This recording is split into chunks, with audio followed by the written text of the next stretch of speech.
And I'm the Solar Projects Coordinator with the Philadelphia Energy Authority. And I'd like to welcome you all to Solarize Philly's virtual solar home tour. This event is a part of the second annual Philadelphia Solar Week, and we are thrilled to have you all join us today. I always say that community really lies at the heart of all the work that we do here at Philadelphia Energy Authority. Unfortunately, this year, due to COVID-19, we haven't been able to go to any community meetings or participate in neighborhood organization events. So this really is a platform for us to share our solar stories, to share experiences, ask questions, and to make sure that we continue to have meaningful conversations to advance solar in Philadelphia. So before I get started, I just wanted to take a moment and introduce Philadelphia Energy Authority and talk a bit about the Solarize Philly Program for those of you who are new to this program. So Philadelphia Energy Authority is an independent municipal agency. The organization was founded in 2010. We're based out of City Hall, but all of our team is currently working remotely, but our programs are still operational. And we work for energy affordability and sustainability in Philadelphia. And through our flagship campaign, which is known as the Philadelphia Energy Campaign, we have a goal of creating 10,000 clean energy jobs by 2026. So we use energy as a tool to accelerate economic development. And at the same time, we want to create clean energy jobs in the city. And then one of our programs, Solarize Philly, we're all gathered here today because we have the virtual solar event and we're celebrating Solar Week. So Solarize Philly, if you can please go to the next slide, is a citywide initiative to help all Philadelphians go solar. And as you can see on the next slide, it's just a snapshot of our results that we've achieved to date. And I'm really excited to share that Solarize Philly is the single largest solar initiative in the whole country. That's really huge. And we couldn't have made this possible without help and support from all of you who got solar through our program. So to date, we have received signups from more than 6,000 people, who registered with us just to get an initial assessment done for their property. And from that total pool, 660 people have already signed a contract to move forward in the process, and 80% of these contracts signed, the installation process has been completed, leading to an investment of $11 million in Philly's economy, which is again a very huge achievement for us. And at the same time, Solarize Philly has created 94 direct jobs. We can go to the next slide. So for those of you who have not signed up with us as yet and who are interested to know more about solar, what the process looks like, it's very simple and straightforward. All you have to do is go to our website at solarizephilly.org and you will see a button that says sign up now.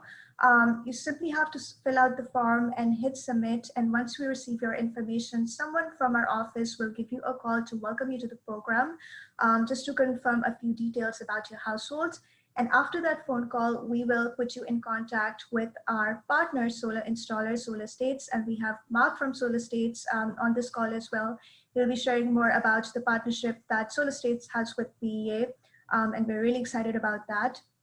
So Solar States will then generate a proposal that would be specific for your household. And then once you have the proposal, you can go ahead in the process by signing a contract.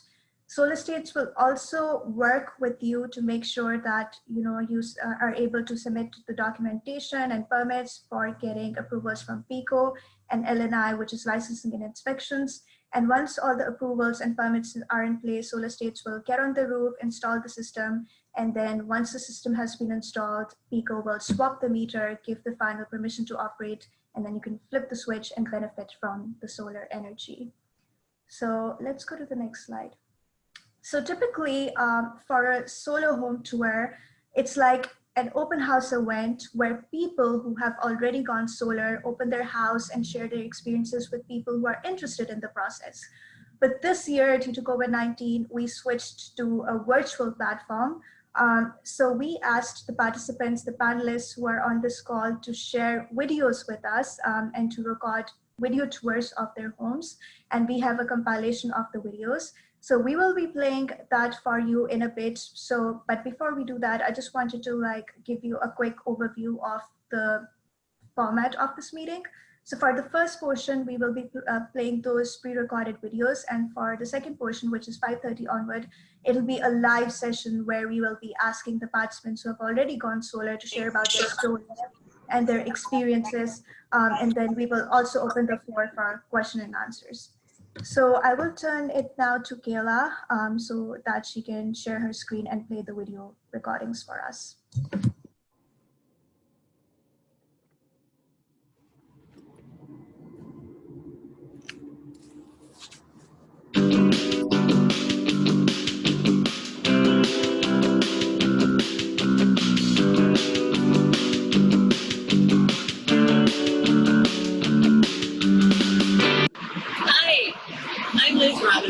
And I am the proud owner of a solar system on this roof. And I'm just going to tell you a little bit about it. This is a rental property that we bought about 3 years ago. And my husband and I live right up the block. But we can't install solar, even though we've wanted solar for many years. We can't install it on our own house because we have too many big trees. But when we bought this house, we installed the system here. It's a 5.4 kW system, and it provides 100% of the electricity required by the apartment, the first floor apartment. And it provides about 70% of the needs of our house right up the block. So in Pennsylvania, you can, if you own more than 1 meter, if you have more than 1 meter within a 2-mile radius, you can participate in something called virtual meter aggregation. And you can install solar on one of those meters, but get credit for any excess generation on another meter. So that's what we're doing. So the system produces more than enough for the first floor apartment, and about 70% of our use of the street. We participated in the wonderful Solarize Philly program, and to be frank, it was fabulous. Here is a picture of my husband on the roof with 2 of our Solar States installers who were just tremendous. Really wonderful, wonderful group to work with. This is the bidirectional meter that monitors the output of the solar system and the consumption of the house and the difference between the two. So it's the difference between the two that we get credit for up the street. Pico was terrific. We had wonderful cooperation from license and inspections at the city. They came out exactly when they said they would. Pico came out exactly when they said they would. Everything went really smoothly. So it's just been a real delight to participate in the program. So the system is wired, as you can see, through this conduit, and this is entering the basement of the house at this point. And here is the picture of our inverter. My husband is talking with one of the installers, and here's the picture in the basement with the inverter. So we are really, really happy with the system. It's performed actually a little better than I was expecting, and the process of doing the Solarize Philly program was really beautiful, really very elegant. So we are very pleased with our solar system. I'm Alon. I'm an employee at the Philadelphia Energy Authority and also participated in Solarize Philly last year in Phase 3. I'm really excited to give you all a tour of our system and some other cool features in the house. Just follow me. I wanted to start outside showing you disconnect and the new meter that we got installed.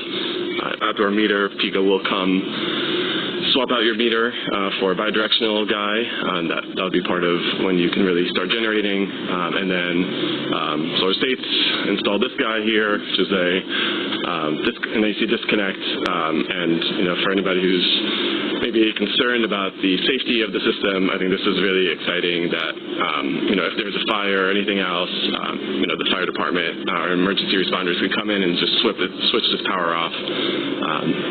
so there's really no risk of them being up there and having any issues. So now I'm going to head inside and actually show you the system inside, the inverter, and some other cool features. So what was cool is, see the sticker here, warning of the dual power supply. Opening this up, there's really nothing special, but what you can see is that the inverter is actually flowing through our main breaker, and this is really neat because it allows us to track both the amount of power we're producing and the amount that we're consuming.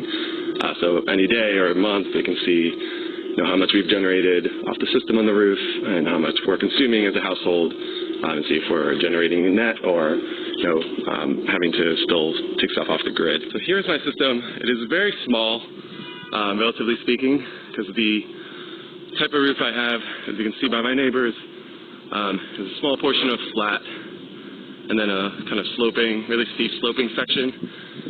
So that meant that we did not have a ton of space by the time you account for our roof hatch, the chimney here, and we ended up with 8 panels, and we got some vents installed as well to help with heat. So we ended up with 8 panels, which produces for this house about 40% of the energy that we use kind of year on year, which has been amazing, just offsetting, especially in the summer, just the amount of energy that we are consuming with having 2 air conditioners going, one for the second and third floors and one for the first. The system has been working amazingly since the day it was installed and interconnected. We also had, you can probably tell the roof is strikingly white, and that is because we had it painted with a white roof coating, which I know Solarize Philly is promoting. It is not just an add-on, it is definitely going to help a lot. I mean, I used to literally not be able to enter my attic because it was so hot in the summer. And the white roof coating makes it, tolerable. Very balmy, probably 90-something degrees, but before that it was probably over 110 degrees up there. So this is it. In this back corner, you got the electric running down a conduit and then back down to the breaker and into the panel that we saw downstairs. So thank you so much for joining me.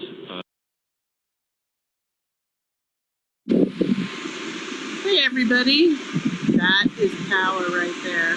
That's the sun. I use it to power all the electricity that I need every year in my home using these solar panels that were installed in 2018 by Solar States through the Solarize Philadelphia program run by the Philadelphia Energy Authority here in our city. I live in South Kensington, and that's between Northern Liberties and Fishtown, the area. And I am thrilled with my setup. I've been running these panels now for 2 full years, and in both years I've been net positive, which means that I spend nothing for my electricity. The way they size the number of panels that you get is that they suggest that you basically cover your needs and not produce a lot more because PECO doesn't really buy it back at a fair value. So anyway, I'm really hovering on that. I'm always a net positive, plus I get these extras.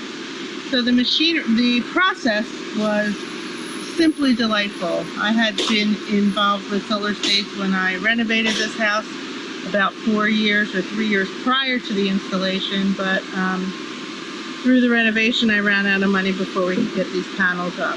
And when the Solarize program made itself known to me, it ended up being a no-brainer that even if I wasn't ecologically motivated, which I am, I have a lot of sustainable features in this house, that financially it is a no-brainer. Like I said to you before, my finance bill, my monthly payment to the financer is less than what my electric bill was.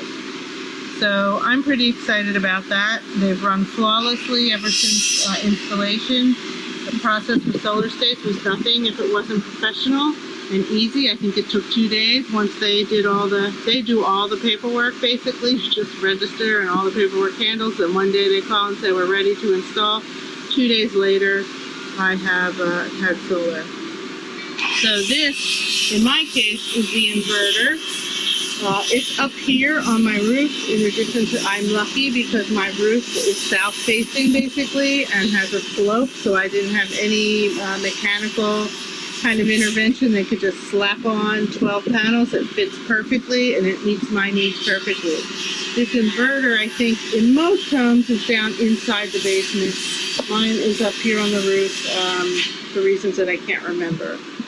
So, other than running net positive and having no electricity bill and having Solar States be the absolute professionals that they are also neighbors of mine. Their office is just about 2 blocks away. I've known them for years, and they've been community minded, serve the community, and run programming that is really speaks to me. They are a socially justice oriented organization that makes me happy to support them. And I can say that working with the Philadelphia Energy Authority has also been nothing but a delight. They're responsive to my questions. They were very helpful. I would support them in any way that I could.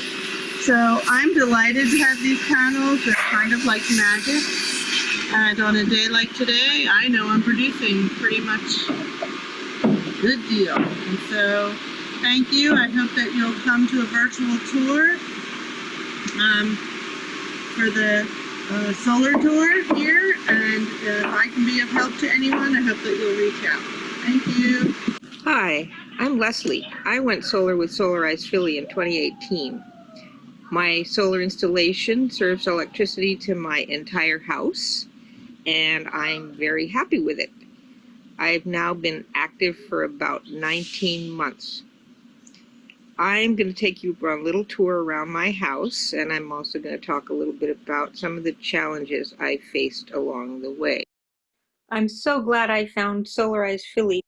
The standard process for providing you an estimate is they send a drone to your house and they send it up to look over your roof. They measure everything and look at the integrity of your roof, and then they also ask you for your electrical bill to see what your usage needs would be. And then they will send you an estimate if it looks like a viable project. Solar State sent me a proposal for a 3.84 kilowatt system, 12 panels that would cover the 100% of my electric use. I was so excited.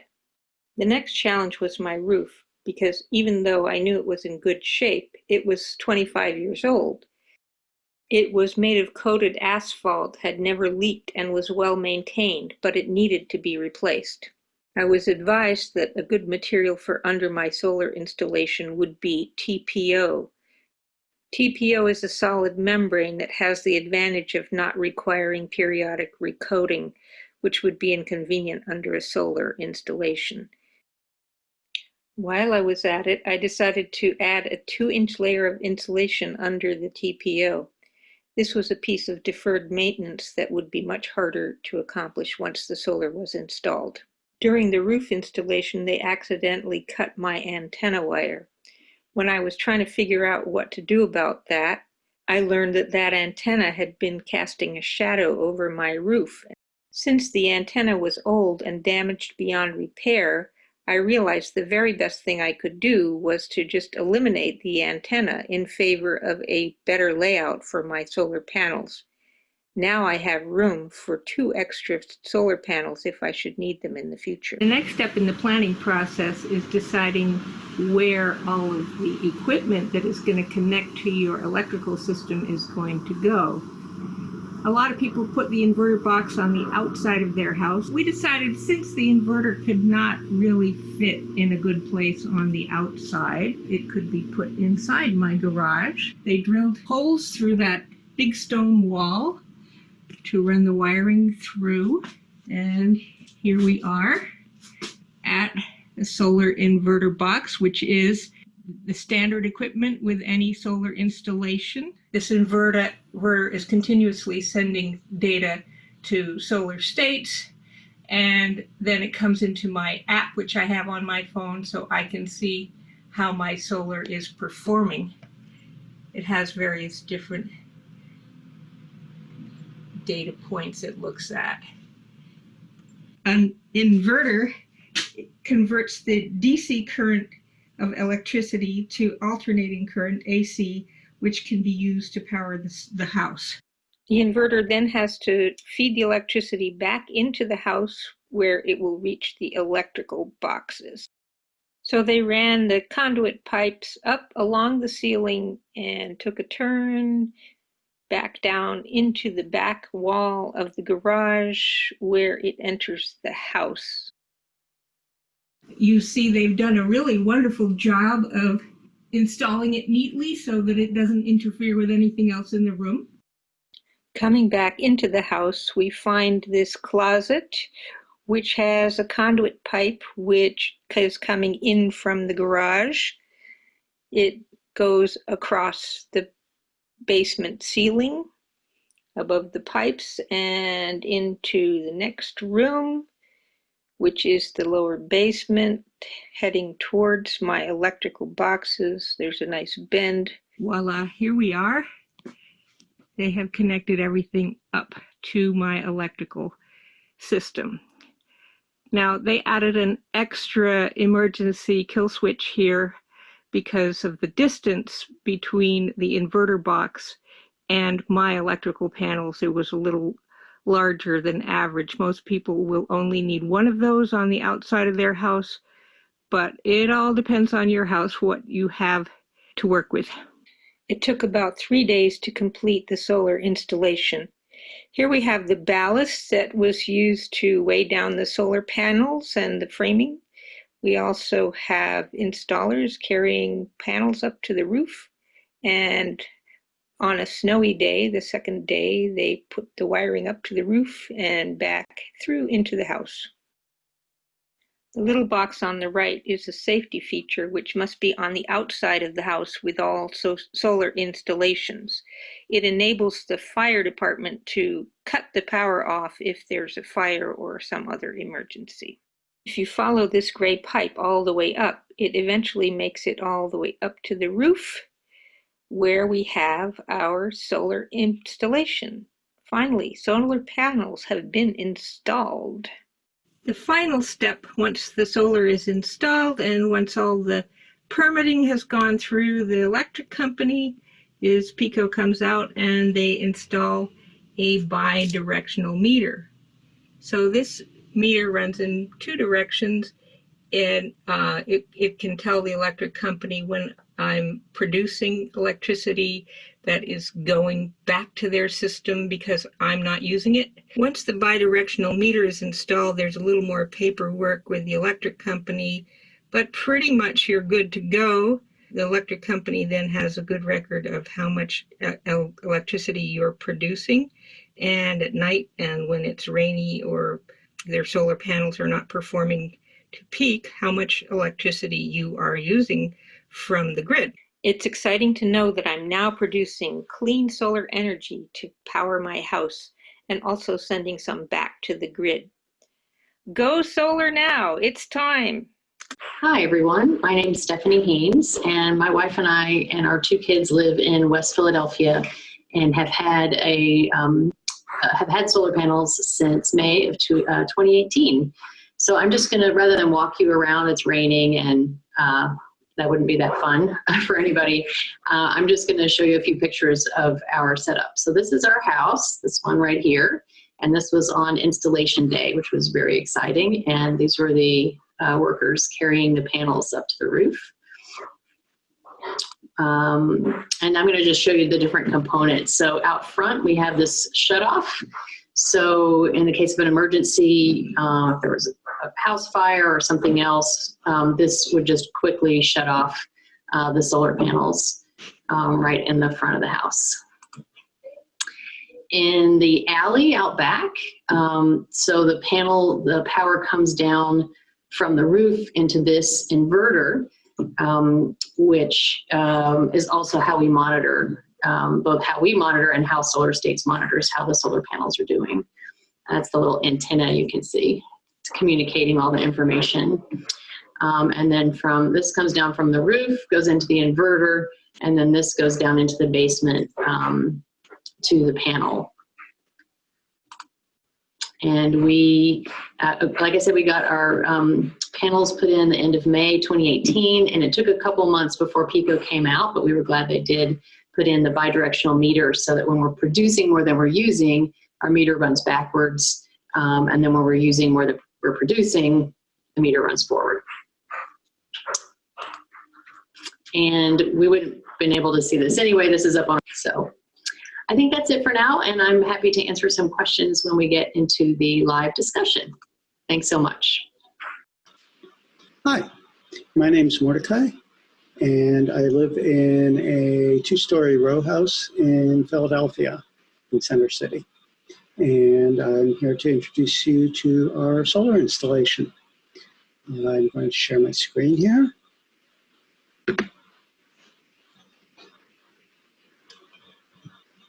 Okay, so on the right, you can see our solar panels up on the roof of our house. There are 12 panels arranged, tipped slightly to the south, which is the front of the roof here towards the tree. And these panels are in full sun about half the day, and they get shade from the sides the other half of the day, but really on the side panels. So it's a fairly efficient installation. They were installed by Solar States. They're maintained and monitored, or not maintained, but they're monitored by Solar Edge, who's contracted by Solar States. And they give us a website, this website, monitoring.solaredge.com. And so we have an account there. They have another little picture of our solar panels on that website. So you can see the ballast. This is now from the opposite angle as the one that I showed in my picture. So looking to the north, you can see the slight tilt of the panels to the south. And there's in the back there, you can see our skylight, which the panels don't block. So Solar States will show us the daily system performance. So over the last month, or in this month, we've produced 210 kilowatt hours. For comparison, in peak usage of our air conditioner in the summertime, we use about 500 kilowatt hours. So last month, let's back up a month. Here we go.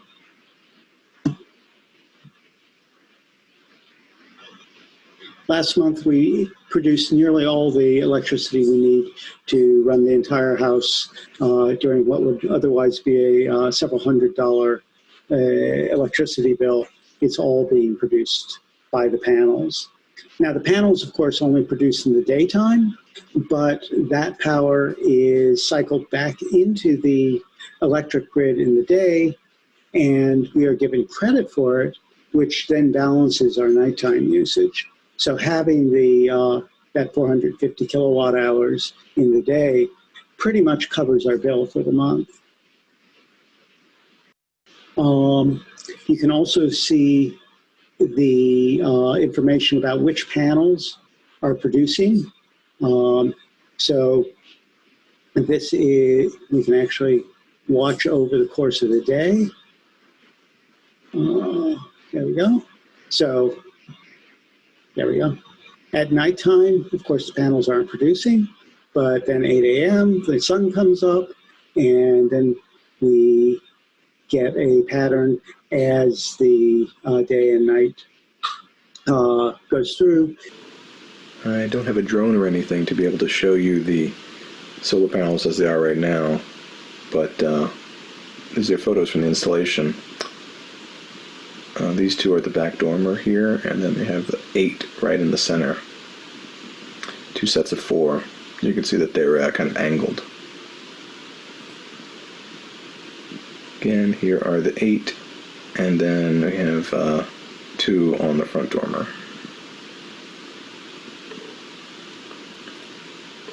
And here are the 6 from the porch installation. This is our Pico electric meter. I don't know if you can tell, it's a little bit newer than the one next to it, but it really doesn't look too much different.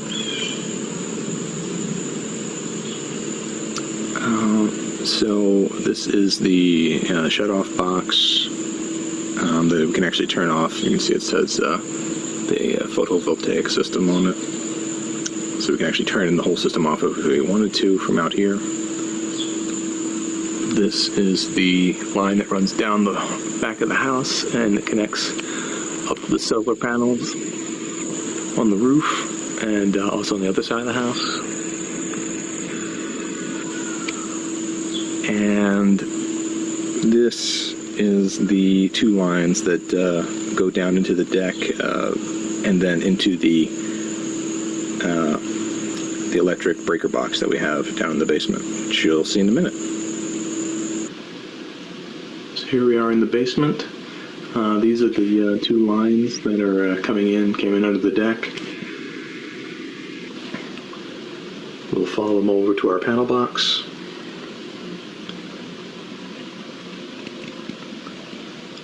So this is the Solar Edge, both monitor and probably inverter. But it's just a box here that sits in our basement. We don't have to touch it or mess with it in any way. So the power comes through the gray line into the inverter and monitor, and then down into the actual panel box, the breaker box, where the electricity can be used, and then anything that's in excess of that goes out the black line and then back onto the grid. So it's just an extra box that you're going to have next to wherever your normal breaker box is.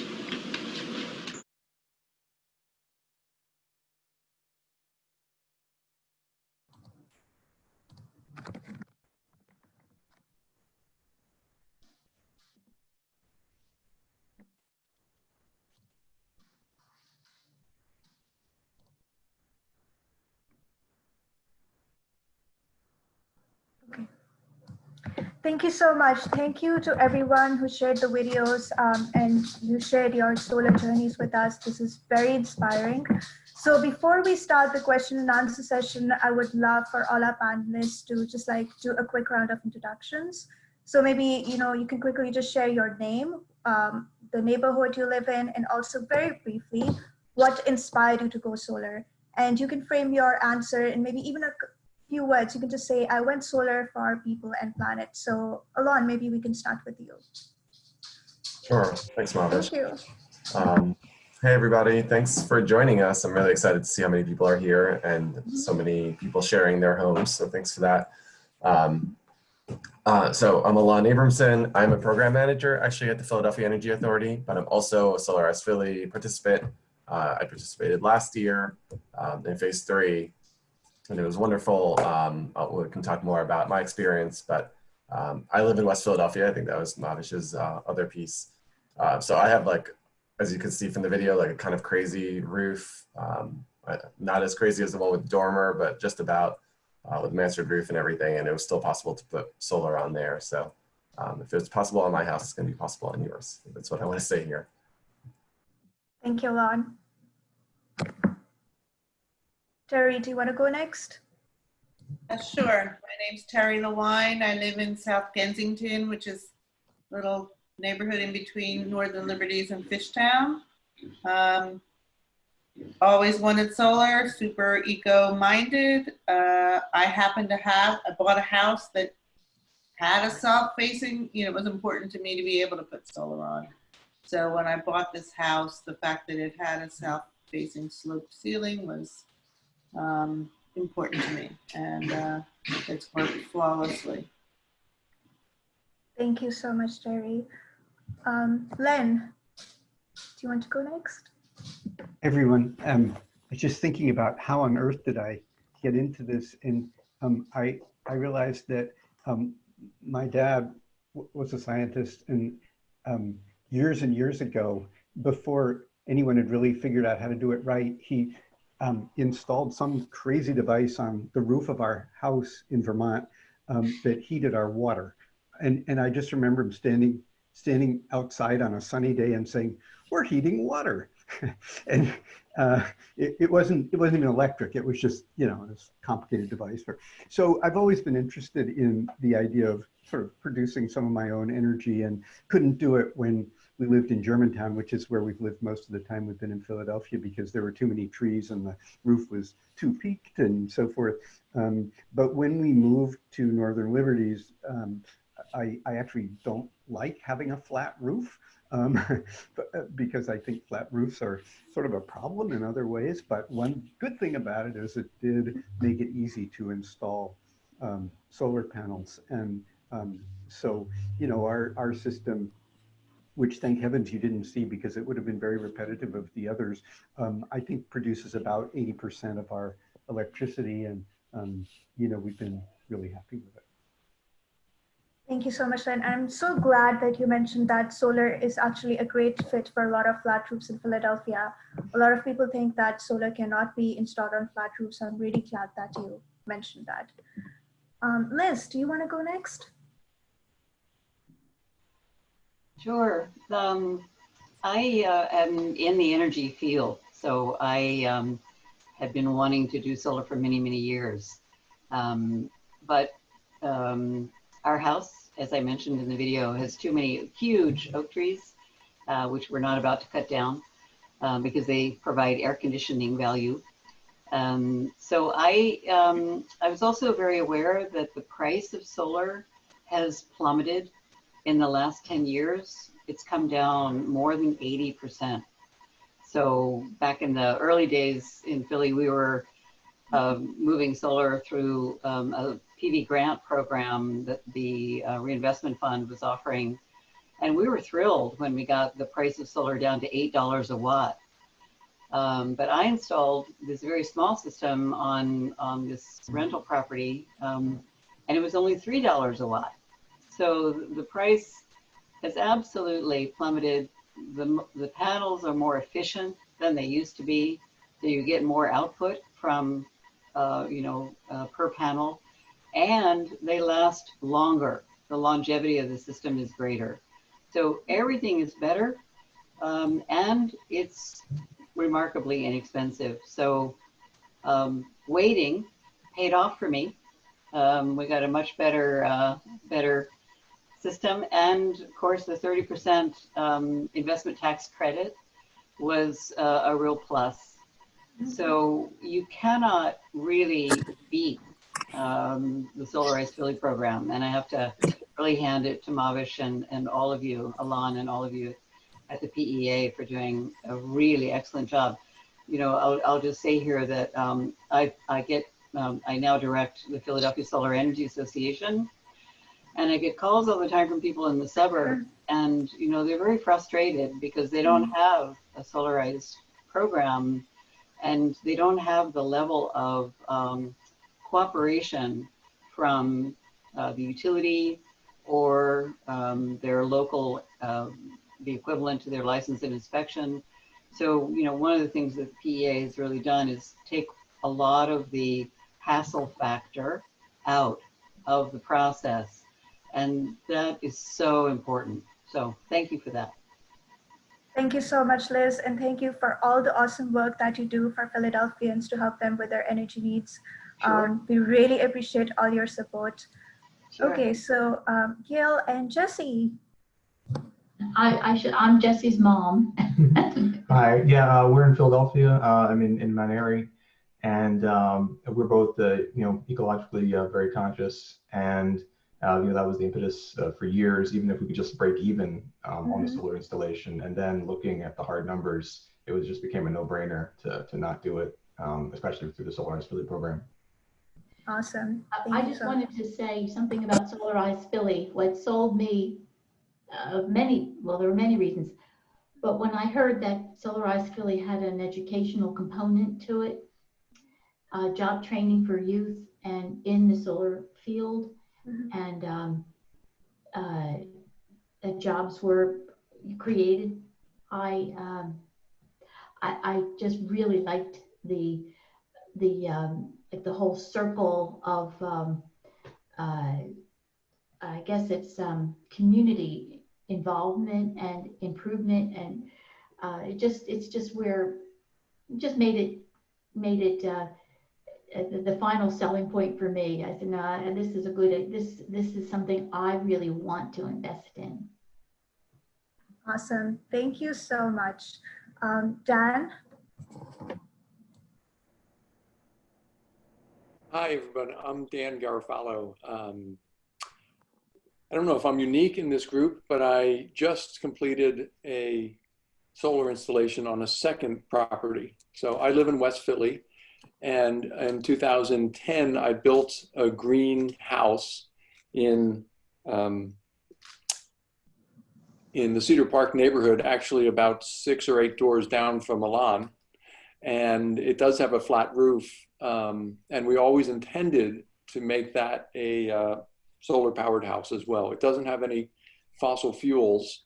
It's all electric. So for the first 6 or 8 years, we relied on the electricity grid. And then once Solarize started, I signed up and we put solar panels on the roof.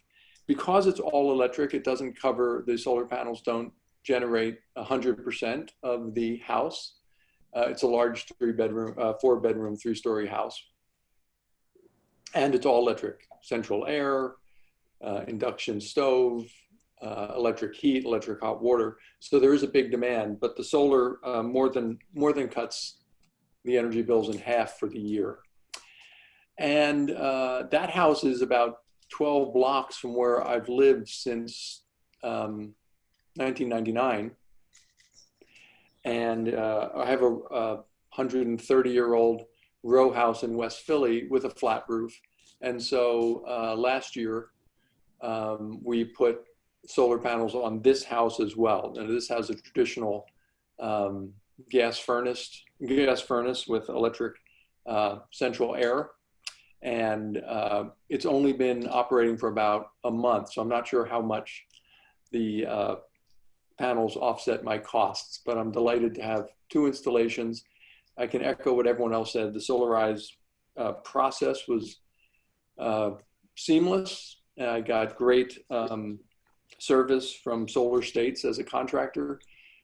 On the house that I live, I did have to install a new white single ply membrane roof because the other roof was over probably 12 to 15 years old in parts, which added some cost. But now what I tell people is that's the last roof I'm ever going to install. That's probably a 30-year roof. And now that solar's on top, we're delighted to have that and looking forward to seeing how it performs on this property as well. Well done. That is such a great story, installing solar on 130-year-old property. That's just phenomenal. Okay, Mordecai, do you want to go next, please? Hi. Hi. I'm Mordecai Maclow, and let's see. I believe I can beat Dan because our house was originally built in 1863. We put solar on it 3 years ago, and I was initially interested just to, improve our climate footprint. But then I started looking into it and realized that I had a quite decent payoff period, under 10 years. And even better, I realized that the generally accepted appraisal standards are now saying that a house with solar is worth maybe 2 to 3% more than the same house without solar. Well, you take a Fittler Square house, that adds up to more than the cost of the installation by quite a bit. And so essentially, since I probably will sell sometime in the next 5 or 10 years, I'm talking about free solar here. And, it's covering 80 or 90% of our electricity costs. So even financially, it's a really good deal, even aside from all the feel-good factors. That is awesome. Thank you so much. Stephanie, do you want to go next? Hi, I'm Stephanie. I live in West Philadelphia. We went solar in May 2018. We have a narrow row house that's 3 stories, so we have a lot of square footage under a relatively small flat roof. So the top uppermost roof doesn't go all the way back. It's like 2.5 stories. So, but there is 0 shade, and we knew when we bought the house that we wanted to eventually put solar panels up there for mostly for environmental reasons. And we looked into a leasing thing, but they wanted to put like 40 holes in our roof, and we were like, no, that seems terrible. So we backed out of that maybe 5 years before 2018. But we've been very happy with everything, and I can talk in more detail and answer any questions. Thank you so much for that, Stephanie. Matt? Hey guys, how are you? My name is Matt Aragona. I'm a realtor in the city, and I live down in Passyunk Square. Bought our house last year, and the first decision I made was to contact Solarize Philly and get the process rolling to get our house converted to solar. And I think it's twofold. I think it is the financial component, which is absolutely great that we get to lower our energy bill almost down to 0 every month. And obviously climate change and lowering our carbon footprint is also equally important. So it's a great thing about solar is it allows us to do both at the same time. And, being in the real estate industry, we've been talking about flat roofs. Most of the roofs in the city of Philadelphia are flat, and there's such an opportunity for us to convert everybody to solar. So hopefully everybody listening, if you don't have a solar panel already, and you have a flat roof, get on it after we get off this call. So thank you. Thank you, Matt. Leslie? Hi. Yeah, I went solar. I actually tried 2 or 3 times. I was actually interested to hear what Len said about having a dad who was a scientist. My dad was also a scientist. He was a mineralogist. And so he brought all of us up with a fairly strong appreciation for the environment. And one of the things my dad did way back in 1987 is he built a passive solar house in Virginia, which he moved to for his retirement. So we've been thinking about solar in my family for quite a long time. But, I didn't really ever think of it as something that I could afford. My son, who at the time was 17, heard about a solar company in Philadelphia that was recruiting people in the neighborhood. And he's very concerned about climate change. And he said, Mom, you've got to get an estimate from this company. So I contacted them, and they looked at my roof and my electric bill, and they said, well, your roof is not quite big enough to fit the size of a system that you would need to serve your house. Unless, of course, you cut down that tree that's behind your house because it's casting a big shadow. And it was a 100-year-old tree. And I said, no way, I'm not cutting down that tree. I'm sorry, I really want solar, but I'm not going to sacrifice my tree for solar. So we were really disappointed about that. Fast forward about 8 years later, a friend of mine works in solar, and he was nudging me to look into it again. And he took another look at my roof and my electric bill, and he gave me a quote, and it was pretty high. And I'm like, yeah, I don't think I really can do this right now. And especially, we've all suffered from, various setbacks with the recession in 2008 and various other things that have happened since then. So I just didn't think it was possible. But then I had noticed that I had seen an article in the Inquirer about Solarize Philly as a new program. And I said, well, let me check this out, see what this is. And so I contacted Solarize, and they came and gave me an estimate. And sure enough, their estimate came in about $10,000 less than what my friend had quoted me for 100% coverage on my house. And I was also attracted to Solarize because they had a grant program, and I really was feeling pretty pinched, so I didn't think I was going to be able to afford solar. I didn't qualify for the grant program. My income was just not quite in the right range. And so I said, well, this is hard, but I'm going to figure out how to do it, because I've been kind of upset that the US pulled out of the Paris Climate Agreement. And I'm thinking we as citizens need to step up. If our federal government is not going to support what we need to do to protect ourselves against climate change, then as a citizen, I really want to do my part. And I also was really thrilled that the city of Philadelphia had taken this program under its wing and made it an initiative that really countered what was going on in Washington. So I decided that I would take a loan out. Solarize helped me look into loans. There was a 20-year loan option, and I was like, oh gosh, that's too long. I'm a little too old for a 20-year-old loan commitment. But they had more than one option, and I pressed them on it, and they connected me with a different loan company. And so now I have a 10-year loan to pay for my solar.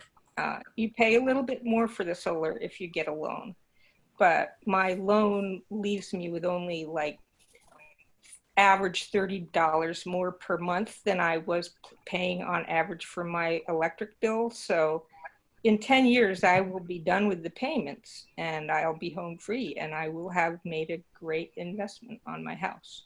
And of course, the biggest part is I've done something about climate change, which is really the main reason I'm doing this.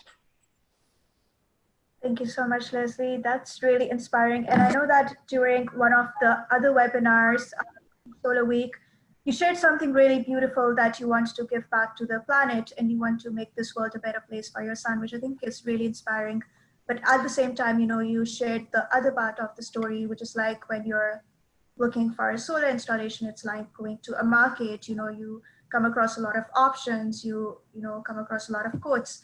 And it's all about like how to make the process easier and simpler and more streamlined, which is exactly what we do here at Solarize Philly. So thank you so much for sharing your experience. Also on the call, we have Mark from Solar States. So Mark worked as an intern with us at PEA last year. He also excelled and is a graduate of OIC Solar Training Program. So Mark, we would love for you to just like introduce yourself and also share a bit about your role with Solar States. Hey everybody, I'm Mark Rao. I work for Solar States as a permitting and interconnection manager. Just a few months ago, it seems like I was at the Philadelphia Energy Authority as an intern and simultaneously taking drone certification classes and learning to be a solar installer. And that kind of led to my role at Solar States. Awesome. Thank you so much, Mark. So I have a couple of questions for the panelists, but for the attendees, I would encourage you all to start typing in the questions that you have in the chat box. I know that Matt will be hopping off the call at 6. So Matt, we do have a couple of questions for you. I know that Liz asked you already what your take is regarding solar increasing the property value. But I also wanted to ask that as a realtor, what did you think about the process overall, and what were some of the challenges that you faced during the process? Sure. So process-wise, Solar States made it super simple to get the ball rolling. We did a consult with Sebastian with Solar States. He did an evaluation of the property. He went back, crunched the numbers. They put a whole plan together for us and presented that within a couple days of getting that information together. And then we originally took a loan out to purchase the solar panels. We were able to do that through Solar States as well, through a third-party lender. Also very, very simple with very good interest rates. So it all made sense. They were able to give us the financial breakdown on if we purchased it outright versus getting a loan. Both numbers, worked well within our budget to have a financial impact and still not have it be too expensive to actually have solar. And, they took the ball and ran with it. They got all the permitting, ordered all of the parts for all the installation, and they just communicated with us when they were going to be doing it. And It was great. It was absolutely fantastic, super simple, and any questions I ever had, they were immediately able to answer for us. Awesome. Thank you so much for sharing that with us, Matt. I know that Ed just joined the call. Hi, Ed.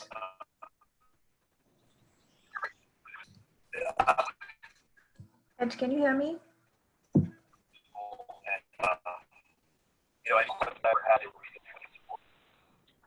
think there's a connection problem. We'll come back to you, Ed. So my first question is for Stephanie. Can we please have the slide up? Yep.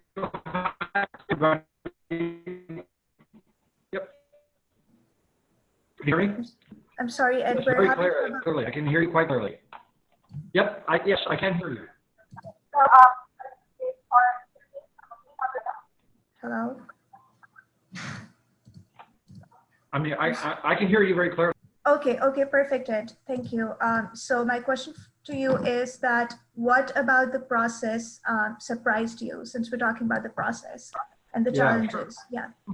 Sure. Well, first of all, hi everybody. I mean, it's exciting just to see all these faces and all these people who are involved at various levels. But I know there's a lot of folks out there who are listening and they want to figure out, is this the right thing? All the variables that go into it. I'll answer the question, but I'll lead to answering the question by just giving everybody a little bit of sort of optics. We live right next to the Franklin Institute.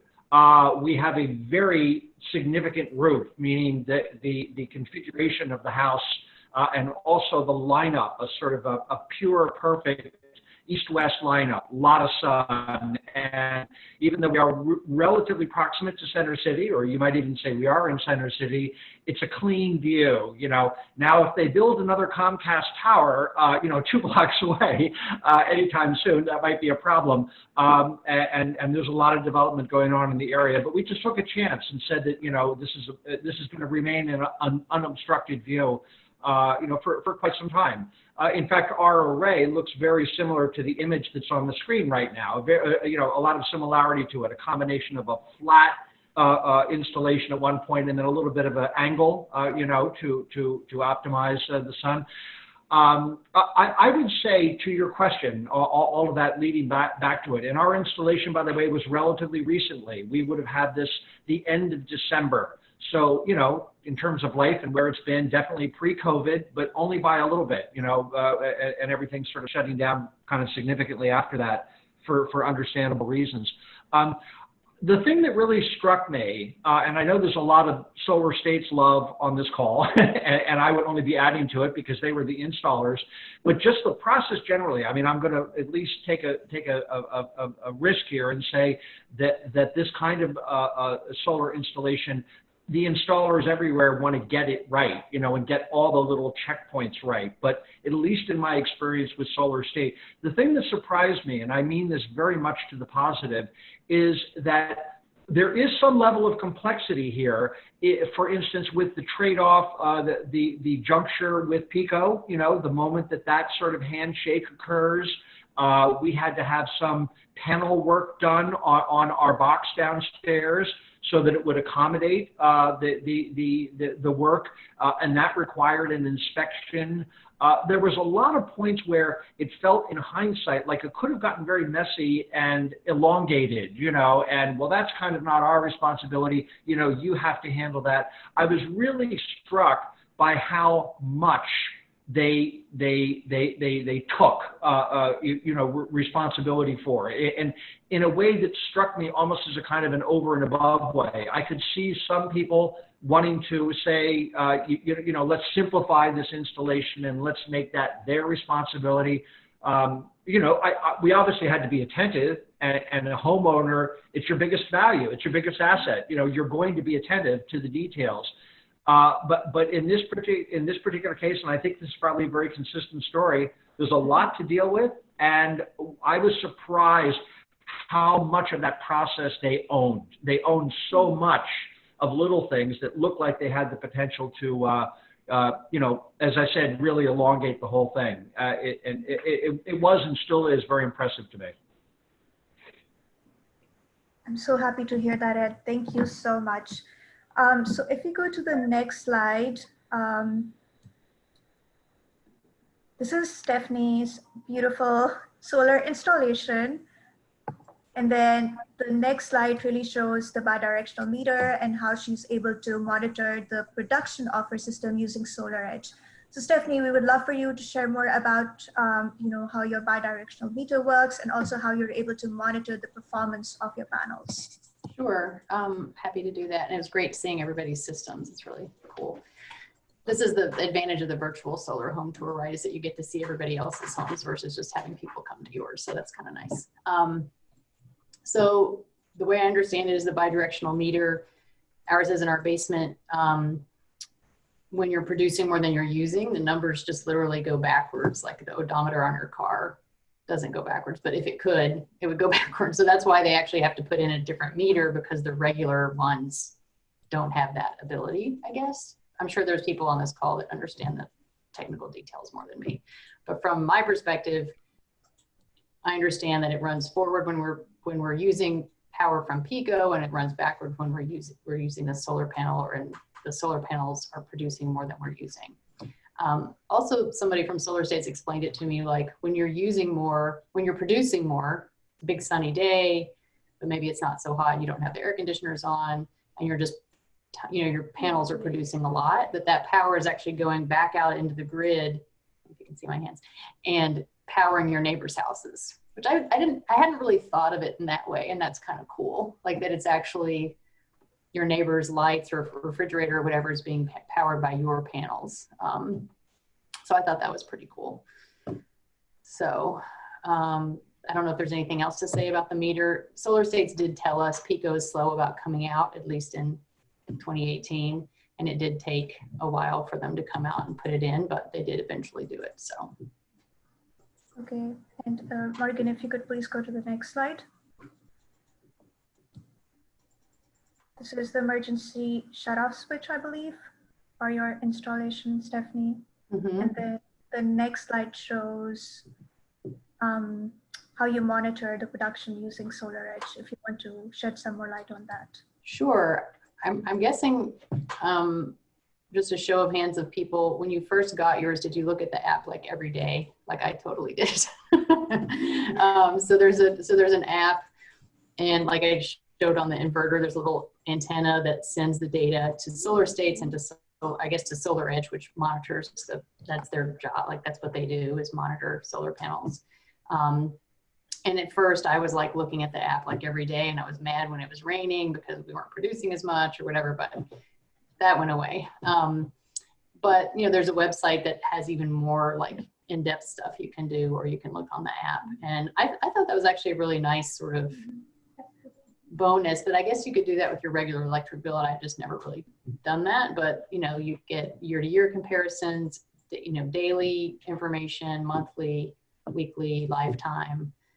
And this was actually from my slideshow that I did last year. So we actually have another year this year, and so it's like 3 colors on the chart that compares like May from 2018, 2019, and 2020, like how much we produced. So I mean, there's some definitely variability based on how rainy it is. Thank you I don't know if so there's much. anything else you want me to say, but it's great. I love the SolarEdge part of this. Yeah, this is really helpful. Thank you so much for sharing these insights, Stephanie. And I'm also wondering, is there anything you wish you knew about solar beforehand, before you started the process?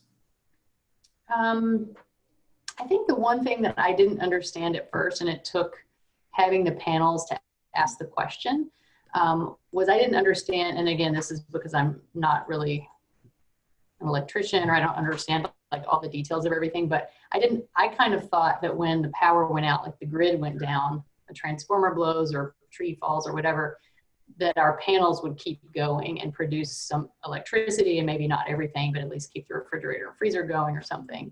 So when the first time the power went out and we didn't have any power, I was like, what's going on? So I don't think it would have made a difference, but it would have been nice to know that, and now I understand, no, in fact, it's the way it's wired is that the solar panels also turn off, because the people who are working to get the grid back up don't want power coming into the grid while they're working, because would be a safety hazard. So now I understand that, but that's one thing that I didn't realize. And actually since COVID, like a few people have asked me like, and we had storms and all that stuff, like, do you still have power? Because we know you have solar panels. So the answer is no, we don't. Thank you so much for sharing that, Stephanie. So I want to talk a bit more about net metering and how that works. And my next question is for Liz. For those of you who don't know Liz, Liz is an energy expert and she's the executive director for Philadelphia Solar Energy Association, one of our partners for this event. And Liz, I know your situation was unique because you installed solar on a rental property. So could you tell us more about how net metering works for that? And also a lot of people don't realize actually that, you know, when you get solar, you have to switch back to PECO. You know, you can't necessarily stay with your third-party supplier. So we would love for you to share more about how that worked for your installation and, you know, just more about switching back to PECO. Sure. So I had been with the Energy Cooperative Association of Philly because I used to manage ECAP and took them into the electricity market.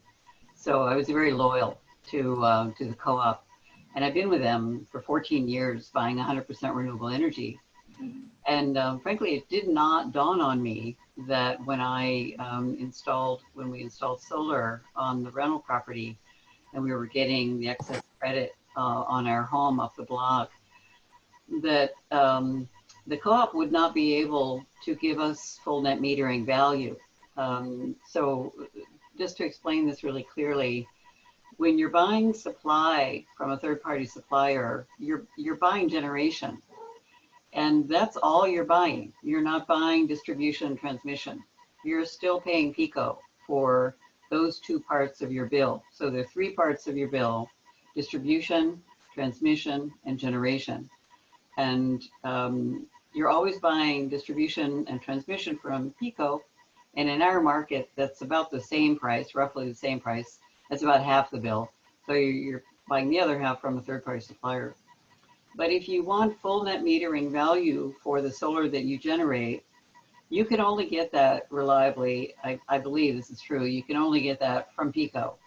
And so I wanted to really understand the solar system. And I could have stayed with the co-op, but it was just too complicated for me to kind of wrap my head around all this stuff and have to kind of keep track of everybody's slice. So I just decided to heck with it. You know, I'll leave the co-op and go back to PECO and become a default customer. So if you do this, you just contact PECO. Well, first you contact your default supplier, your third-party supplier, and tell them that you're going to leave. And the same day you call PECO and say, PECO, I've installed solar and I want to be your default supply customer. I want to be your customer again. And they'll just immediately switch you. There's no penalty for leaving. Usually, I mean, it depends on who you're buying your supply from, but there should be no penalty for leaving your supplier. And there's no cost for joining PECO. So it's just a matter of switching who's supplying. And then immediately you'll get full net, full retail value for all parts of the electricity that you are producing. So in Pennsylvania, we have an excellent net metering tariff with 100% of the retail value. So that's as good as it gets. Many states don't have such a good tariff, but in Pennsylvania, we have full net metering. And that's one of the attractive things about going solar. As many of you have spoken about, it's actually a good investment and you're able to save money. But the reason you're able to save money is because you're getting full net metering value. So if that's important to you, you know, you have to make that switch back to PECO as a default supplier. Thank you, Liz. Or someone else who gives you full net metering. So I have a third party who does do it, WGL. Yeah, if they're doing it, to be frank, they are losing money. So that's remarkable that they're doing it. You're only buying supply from them. You're not buying distribution, transmission. So you know, that's quite remarkable. We're still paying distribution to PECO. Right, right. So we have a question from the audience. Caitlin is asking about the cost. So we do have a slide on cost, Mark, and if you could please go to that slide. So we get this question a lot from the customers. This is actually the first thing that customers ask us, like how much does it cost to get a solar installation?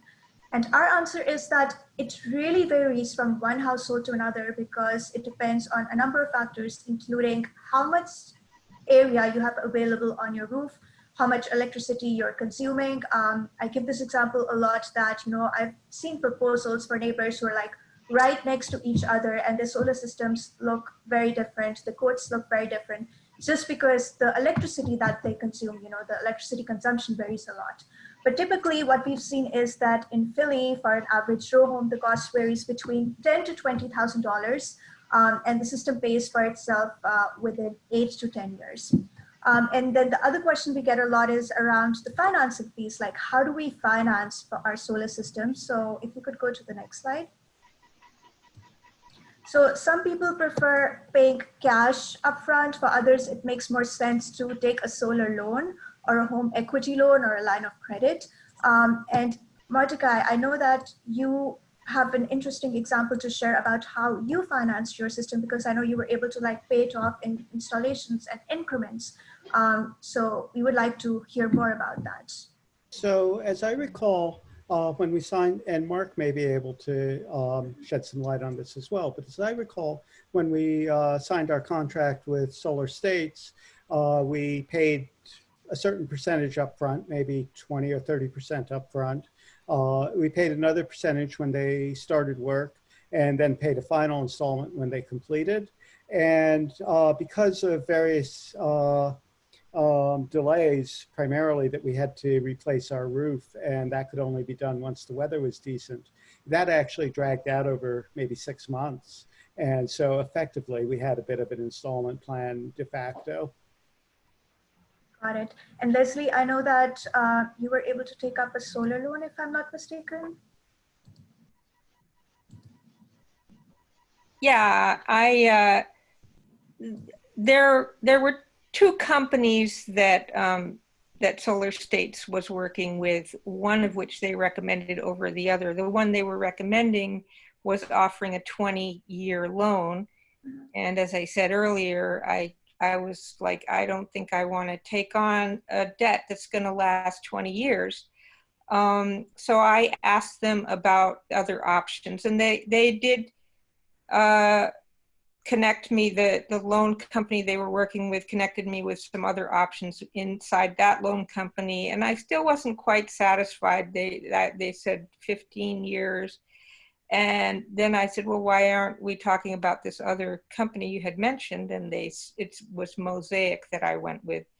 And they said, well, some people had difficulty getting loans with Mosaic. But you can try them, see how it goes. And so I applied for the loan with Mosaic, and they had a 10-year loan, and they approved me right away. I mean, I didn't even have to wait a half an hour. So of course, I have a very good credit rating. That helps a lot. But I've been with them ever since. They have this deal where I have a 3.99% interest rate, which is great, and a fixed monthly payment, which you have to commit to paying. If you skip a payment, you risk increasing your rate. So you have to, I put that on automatic pilot, and then they recommend that you pay down 30% in 18 months, which is when you would normally get your tax credit money, and which I just did. I paid the 30% down. And so now I have been paying on this for 1.5 years. I have 8.5 years to go, and my monthly payment is $114, which is not too bad. It's only a little more than what I was paying on average monthly for electric. And so once it's done, I'm home free. That is really interesting. So what you're saying is that by getting it financed, what you pay for your loan is less than or equal to what you would have paid to PICO otherwise, and you're still able to see savings. Well, no, actually, my loan is a little more than what I pay to PICO, but that was a decision I made. It's not a decision I'm sure that everybody can live with. For me, it was more important to start doing my part for climate change than it was to save money. And fortunately, I'm able to take a little higher bite out of my energy bills for a period of time. So I felt comfortable doing that. It's not for everybody, but it is an option. If you don't, like I did, apply for the grant and I didn't quite make it. And I looked into refinancing my house. And I was like, they told me they wanted me to refinance to a 30-year mortgage. I'm like, well, I just rejected a 20-year mortgage. There's no way I'm going to accept a 30-year mortgage on my house for which I only have 7 years of payments left. I'm like, nope, sorry. And plus, when you refinance your house, you have to remember they're going to charge you the rate against your entire debt on your house. So it's not just the solar that you get to refinance, it's your entire house. So I nixed that idea, and I didn't try for a home equity loan because I don't like to have leverage against my house. And so this was the best option for me. Thank you, Leslie. That is really helpful for people who are on the fence about going solar. This is, like I mentioned, this is a question that we get a lot from the customers. And since we're talking about financing, I also wanted to mention that there is a 26% federal investment tax credit available to all systems installed this year. If you could go to the next slide, please. So I think this has helped a lot of people, and I know that Gail and Jesse, you were able to benefit from the federal investment tax credit. Do you want That's right. Not only did we get the 30% federal tax credit for the cost of the solar, initially it was $20,000 cost up front, and then we got $6,100 in the federal tax credit. So it ended up being right around 14.5, 14.4, but actually through the Solarize Philly program, we actually paid about $1,000 less than that. If you're familiar with the tiering, like how many people they signed up. So it actually ended up being around 13,000 total cost. Down from 20 original estimate. So that made it all the difference in the world, And I would just like to say, it was on I'm the homeowner, and on my taxes of the first year where my big payment was, and I had paid it all at once, so it was a big payment. The tax credit has a cap, and but maybe 5,000 or something. But ours, I was due to get more than that, and I thought, oh, am I going to lose that other? But no, I'm allowed to declare it the following year, whatever is remainder, and is the remainder. And so I didn't lose anything. I got from my full 30% back for all my roofing and installation and panels. And yeah, that's an important point. It just all the money, it wasn't just the cost of the installation that we got the 30% tax credit on. It was also all the roofing, the prep work, because you don't want to have to touch the panels for maybe 20 or 25 years. So all the money that you put towards the roof, you also get the 30% tax credit on. And also, like she was saying, you get 3 years on your taxes to take each credit, even though there's a cap for each year. I see. So you were, yeah, please go ahead. Yeah, I have a couple of really important points to add about that. First of all, my income is quite low. So the 30% tax credit is essentially meaningless to me because I don't owe enough taxes. Most of what I'm paying is self-employment tax.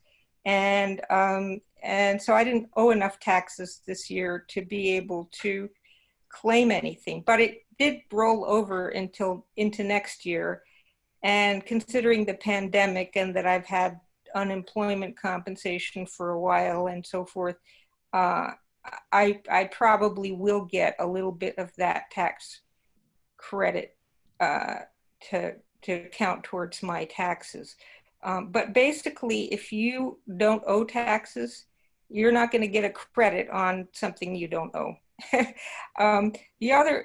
The other thing about now I lost my train of thought.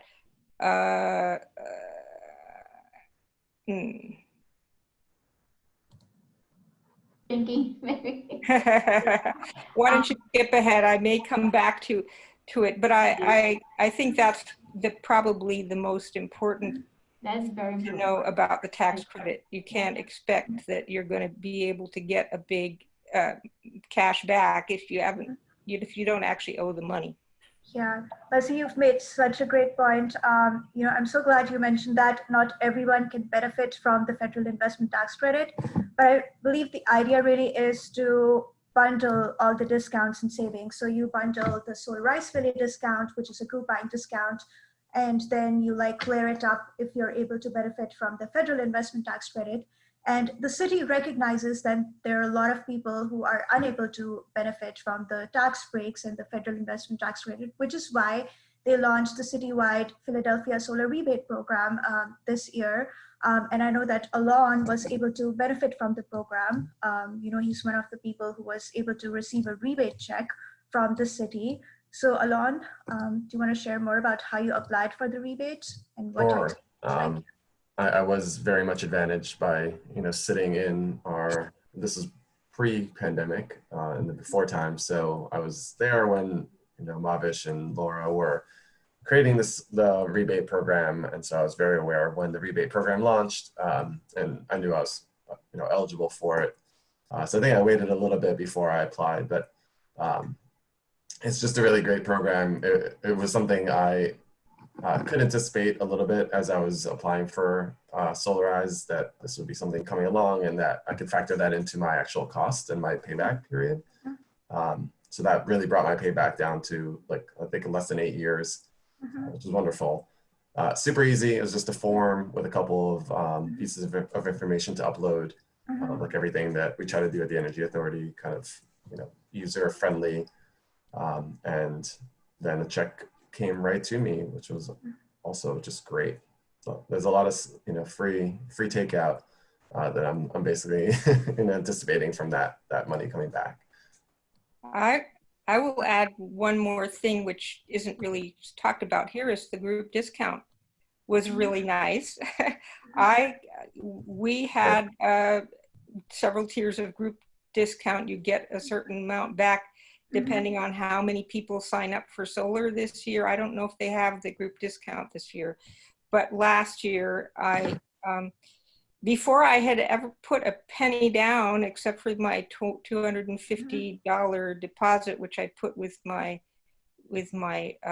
contract, I got my deposit back and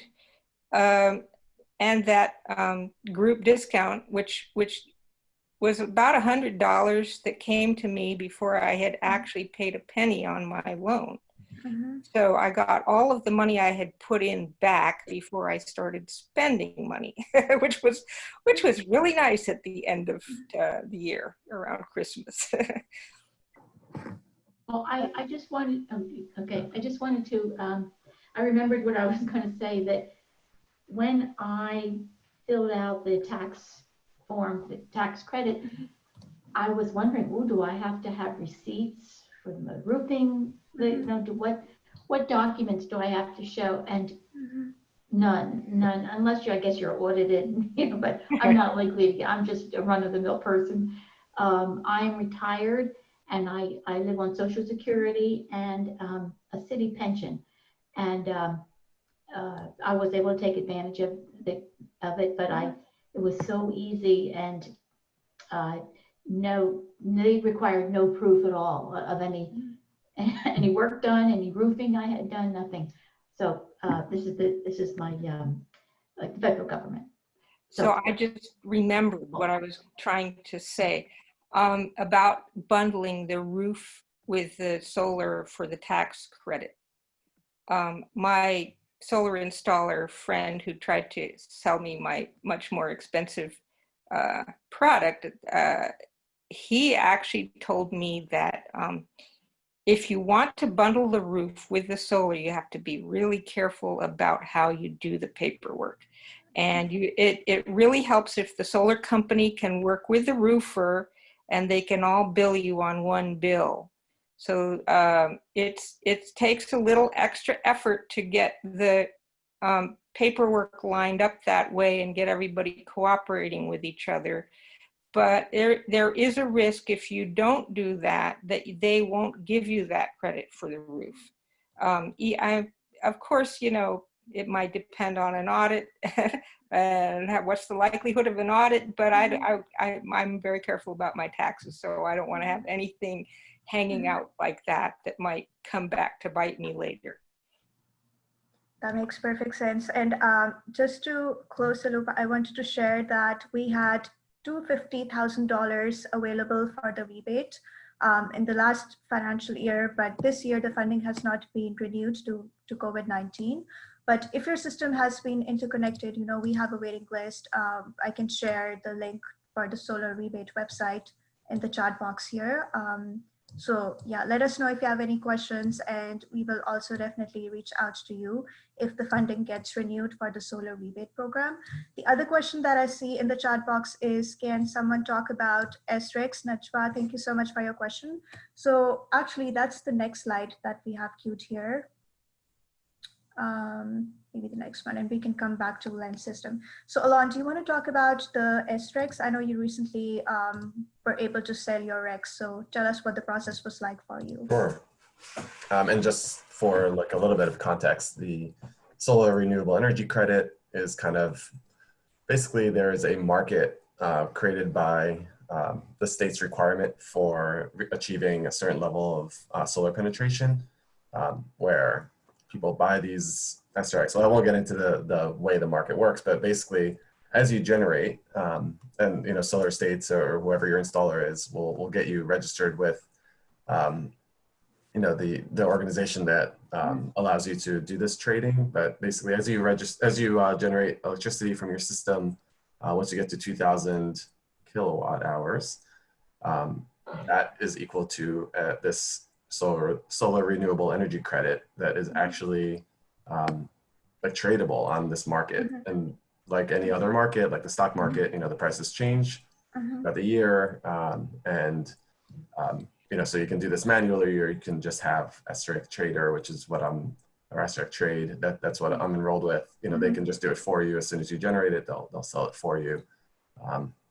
Super easy. Again, this is I also use Solar States, and they did the work for me, where they had me registered, and then every month I get a prompt from SREC Trade to just tell them how much I've generated, and then once I hit 2,000, you know, they chalk up another SREC and help me sell that. So great. Let me clarify just a little bit, if I may. Please. So an SREC is a solar renewable energy credit, and energy has a number of different attributes, and renewable energy has a value, not just for the energy that it provides, but it also has an environmental value. And as Alon has said, this is a market that is created by a requirement, a governmental requirement, that utilities must have a certain amount of renewable energy. So in Pennsylvania, we have a very modest requirement, and it's through a state law called the Alternative Energy Portfolio Standard. And someone in the chat box was saying it's too bad that our SREC value is so low in Pennsylvania. I think SRECs are only worth about $32 a megawatt hour right now. And in some states, they've been trading as high as 200, even once as high as $400 a megawatt hour. So SREC values vary state by state.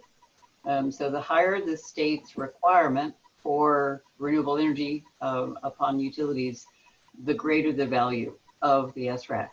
And in PA, I'll just mention that this law, the APS, was put in place many, many years ago. We were the second or third state in the nation to have such a requirement.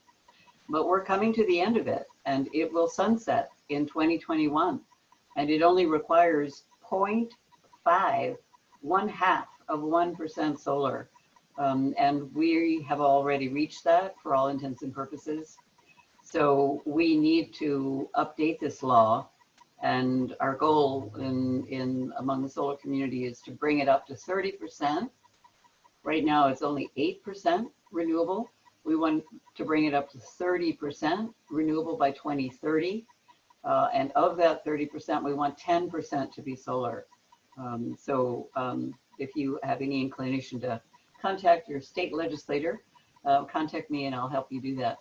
SRECs, so I've sold about 12 of them from my system. I've had it in place for 2 years now. And I've sold about 12 SRECs. So it's, it's generated maybe $350 or something like that. So it's not a huge additional value. And some people choose not to sell their SRECs because they want to be able to say that they are powering their house with solar. So really what I'm doing is I'm choosing to sell the solar attribute of my system. And some people think that, they want to have full bragging rights and they don't want to sell their SRECs. So it's completely optional. You don't have to sell your SRECs. And the last thing I'll say is that the reason for a small homeowner to use a trading entity like SREC Trade is because you don't have enough to go into the market by yourself. So if you think you could trade your own SRECs, really frankly, that's crazy. You have to be bundled together. A homeowner is very small and you have to be bundled together with a lot of other small customers, and a trading entity like SREC Trade, that's their business. That's what they do. And I even called them and said, how much are you guys going to take for your administrative fee? I want to know, what you're doing. And it was less than 5%. So it's a very, very tiny fee, and it's certainly worth. But again, this is optional. You don't have to sell them. You can hold on to your SRECs if you choose, but there is a market for them. Yeah, thank you so much for explaining that, Liz. I was going to talk about SRECs in my presentation, but I think you explained it really well and you covered everything.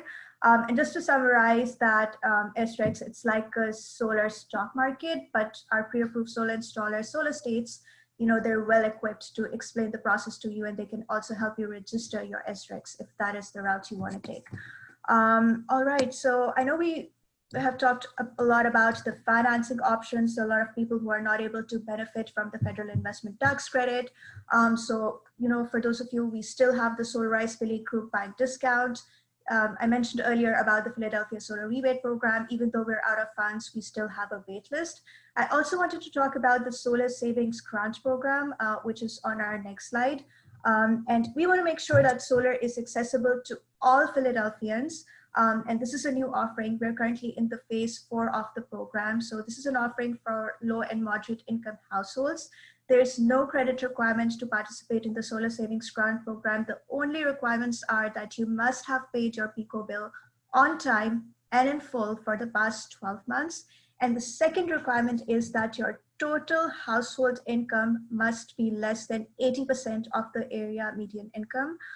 These are the only 2 requirements. And through this grant program, we are able to cover up to 50% of the installation cost, which has been made possible through support from Solarize Philly Fee. And also we've received a grant from the state. For the remainder of the cost, we have a loan. The funding for the loan has been provided by Centennial Park CDC, and the loan is being managed by an organization known as Knife. They're our partners for this program. And again, I would like to mention that SolarSaves is our sole partner for the Solar Savings Grant Program. So if you are interested in learning more about how the program works, feel free to reach out to me and I will be more than happy to share more details. All right, so I think since we have already talked about the federal investment tax credit, the next question we have here, let me quickly look at the chat box. So Mordecai asked if we still have the rebate check. Are you referring to the Solarize Philly discount tiers and the rebate checks? I just want to make sure I understand your question correctly. I think you may be confused. I didn't ask a question. Let me scroll back up.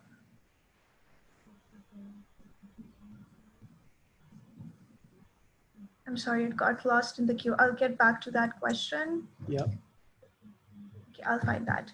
So meanwhile, I would like to turn it over to Mark real quick so that he can share the process of going solar during COVID-19. Mark, could you tell us a bit more about some of the procedures and practices you have in place at Solar States? Because there's some people currently in the pipeline who are getting their initial assessment done, and they just want to know what the process would look like with the COVID-19 restrictions. Are you able to do the initial assessment, complete the process, making sure you're following all the safety guidelines and practices? Yeah, so on every level that we can, when we would normally come in contact with customers, we've mitigated risk by having customers participate in their own site survey. So what that would entail is taking your cellular device camera and taking pictures of your panel box, depending on your level of comfortability, or having you vacate your home so that we could come in and adhere to state regulations with COVID. For the most part, it's pretty much a contactless process up until the day of install. When I come out and do the drone survey, you don't have to be home for that one. And yeah, we pretty much don't come in contact with the customer up until the day of install, and we are all wearing masks and stuff like this. Also, the permitting process in Philadelphia has now transitioned to a virtual platform. So yeah, that makes it easier for us to get you solar faster.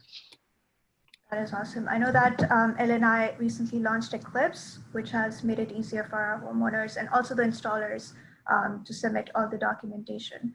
So I see the question now, Mordecai. It says, I didn't get any upfront payment. Maybe that has changed.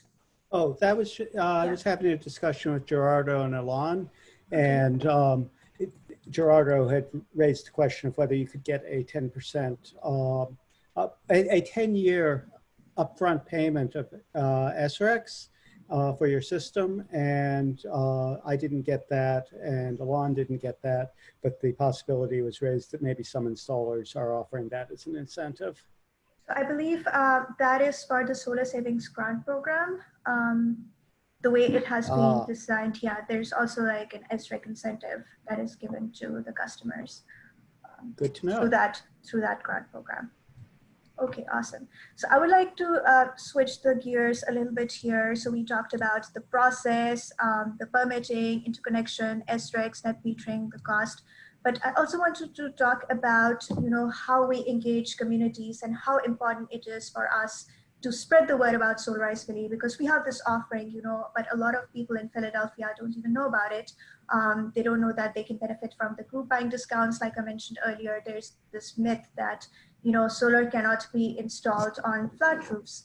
So my next question is to Terry, who has been an ambassador for Solarize Philly since 2017. She hosted talks on solar at her home and has motivated so many others to follow her lead.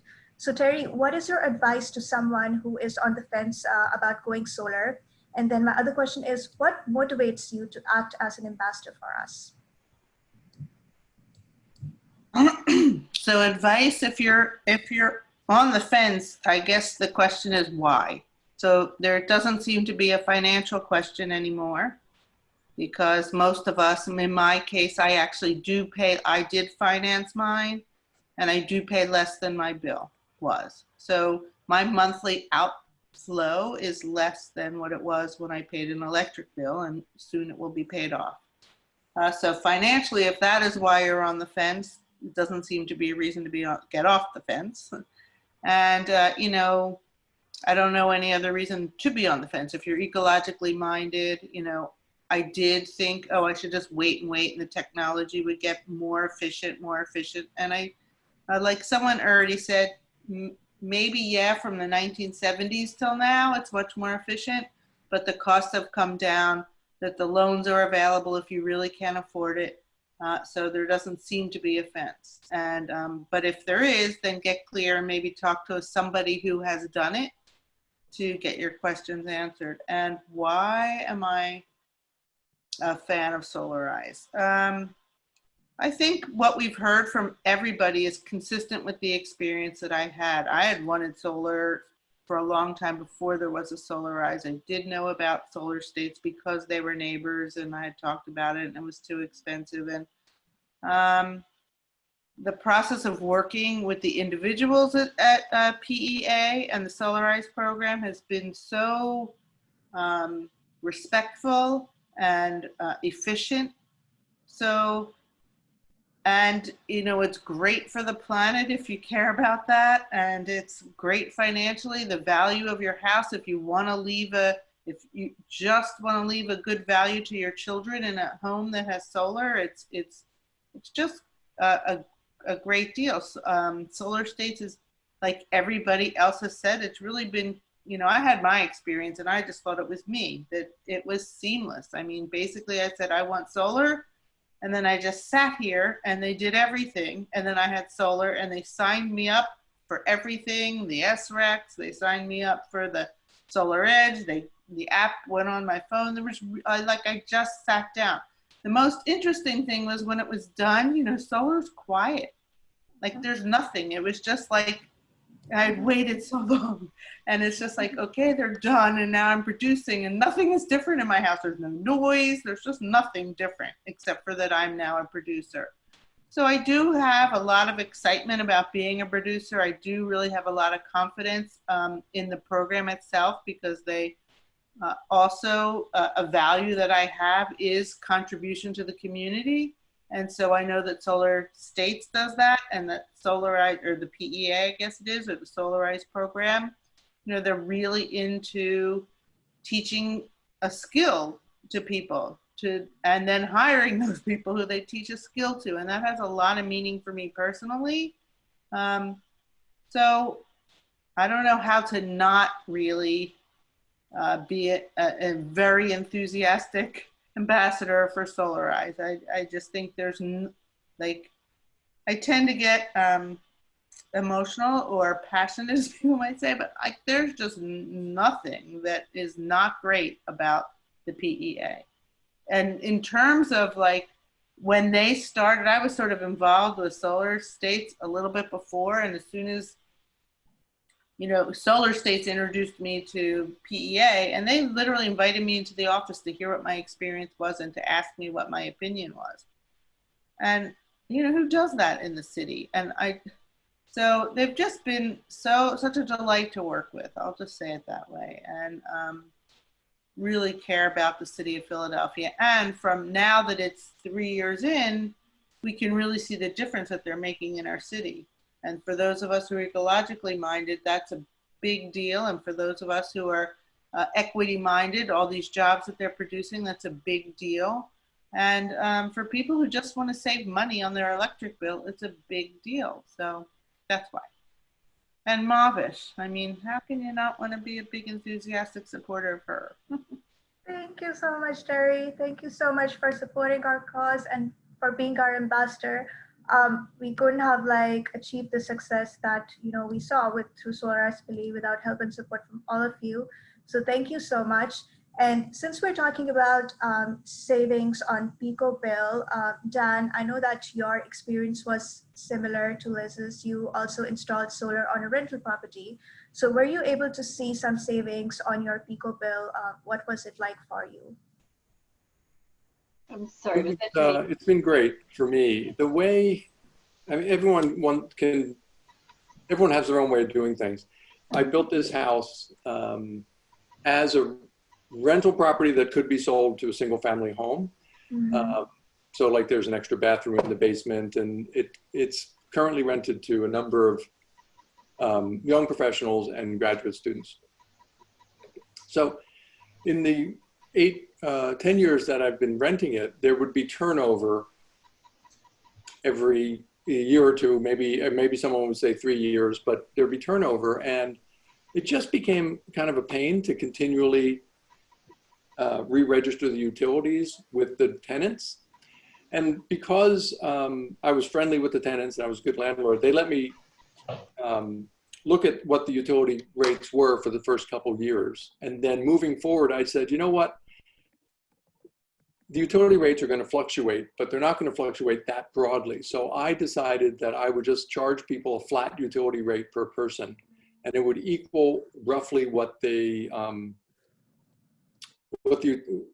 utilities would be. And I would keep it in my name, so when people moved in and out, we didn't have to go through the rigmarole of going through the change. Now, I only had 2 utilities, of water and electricity, because it's an all electric.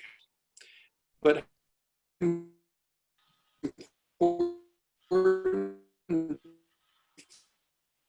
And you're picking up a little bit. utilities in your own name. So that's what I did. So I have the utilities in my name, and then I can sign up for the property through Solarize. And basically, I told the people that were living in the house, we're getting solar, but there's a 15-year payback, more or less. So I'm not charging you what I'm paying for the utility. I'm charging you for the utility plus the capital costs that I put into the house. Now, I realize that most people, aren't landlords and they're interested in Solarize for their own house, which I also did in the house I live in. But if you did have a rental property, there is another tax benefit, because I'm investing a capital expense into the property as improving the value and putting money into the property, and that is a business expense for me. So in that sense, in addition to the benefit I get from the reduced utility bills and the ecological benefits that people have been talking about, I was able to claim that expense against the income from the rental property. Now, I'm not a massive landlord. This is the only property I own. But for me, it made sense. And for renters, for landlords that have a lot of property, that makes a lot of sense as well. That is so interesting. Thank you so much, Dan. So since we're talking about Pico savings, we actually have 2 examples. One is from Leslie, the other one is from Stephanie. If you could please have the slides up. So these are images of Leslie's Pico bill and the savings that she was able to see. So Leslie, if you want to talk more about this.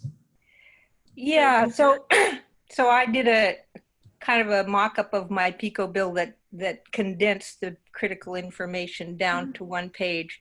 So in the first year before solar, this was July 2018, before the solar was installed, my peak usage was $154 for that month. That was the highest energy use month for it. That's been the same month every year for the last 3 years.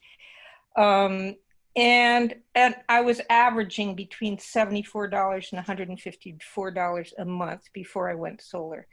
After I went solar, I have this intermediate page where I had a little bit of an issue with the net metering because I was with Green Mountain Energy, and it was 4 months in before I terminated my relationship with them.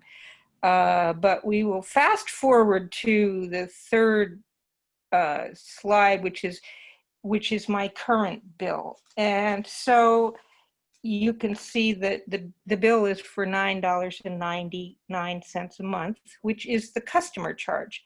And that's the way Pico works it. Once you've got your net metering working correctly, and your bill should be the same amount every single month. Now, when I signed up for Solarize, they were saying the customer charge was $8 and some cents per month. And since in the 3 years since I signed up, the customer charge has been increased to $9.99 a month. So your bill does not always stay at one level, but if your net metering is working right and you're producing enough solar to make up for the fact that you won't be producing so much solar in the winter time, it should stay the same all year round until PECO decides to make an adjustment on their customer charge. Awesome. Thank you so much, Leslie. And then we also have a snapshot from the savings that Stephanie saw on her PECO bill. Yep. This is a little outdated because this is from last year.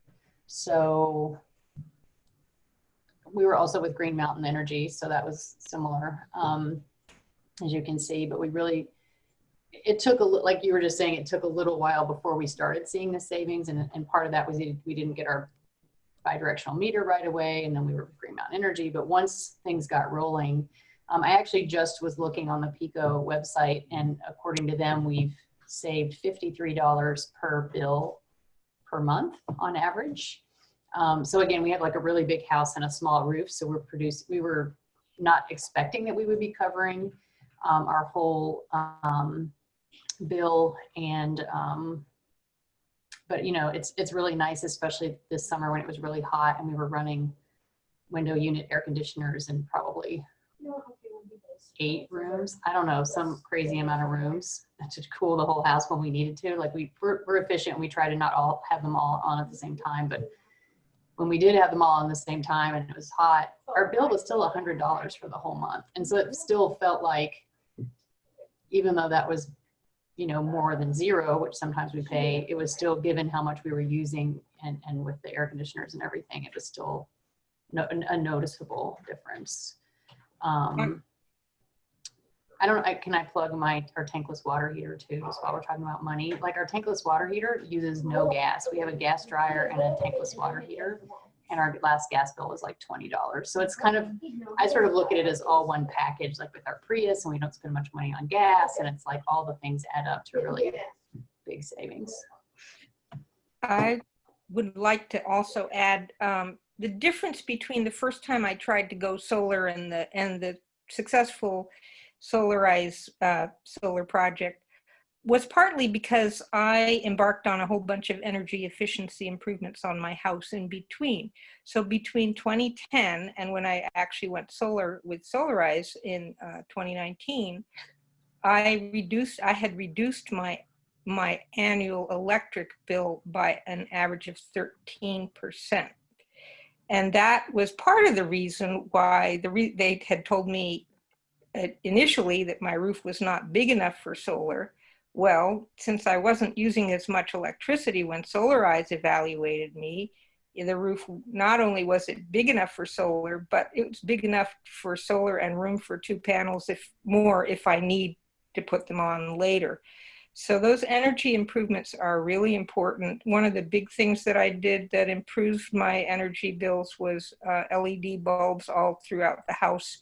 I didn't eliminate them until they burned out, but I gradually replaced all my bulbs with LEDs, and I also did a lot of insulation work around my house, which really reduced the cooling. I had an energy audit, so I did very targeted insulation, and that has helped a lot. So that if you're rejected for solar because of your electric bill, you can't cover the whole house, or at least if they tell you they can't cover your whole bill based on your electric bill, there are things you can do about that to make yourself able to cover your whole house with solar. Thank you, Leslie. So I want to take some more questions from the participants. And Mark, this question is for you. So there's still a lot of people who have this fear and doubt around getting solar installed on their roof. Does it cause any cracks, any leaks? How does it impact the home insurance? And is it even safe to, get solar on your roof? What happens in case there's a fire, God forbid, or if there's something like that happens?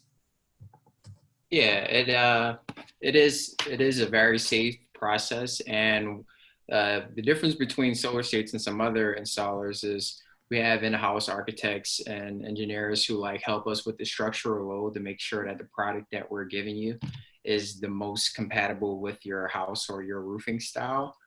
And as far as added risk to fire, it doesn't create any. And in the event that there was some kind of emergency with your system, the AC disconnect in most cases serves as your rapid shutdown. So that would like automatically stop the power from coming from your solar array, and it adheres to the fire code. Okay, and I know that for a lot of flat roofs, it's the ballast system, so no roof penetrations are required. Yeah, when using a ballast system, pretty much there's no penetrations to your roof. We weigh it down with cement blocks and put wind guards on it to mitigate risk even more. Okay, thank you so much for sharing that, Mark. So I know that we are almost out of time here, but Len, I had a quick question for you. I know that you had a large solar system. I believe it was 24 modules, if I'm not mistaken. So I just want to know more about the financing option you used, because we've talked about this and we would be interested in learning about how you did it. And then my other question is that, was your solar installer, SolarStates, able to help you get the federal investment tax credit? Like, were you guided about the process, or did you have to figure it out all yourself? No, we decided, we had bought the house recently, and I think we just weren't up for taking another loan. So we decided we would figure out how to afford the level of solar that we wanted to get and pay up front. And SolarStates, so we did do that. Although I'm really impressed with the loan systems that you folks have set up for people, because I think it makes it a lot more accessible. But SolarStates did advise us, on the tax credit. So that was very helpful. So that worked out pretty well for us.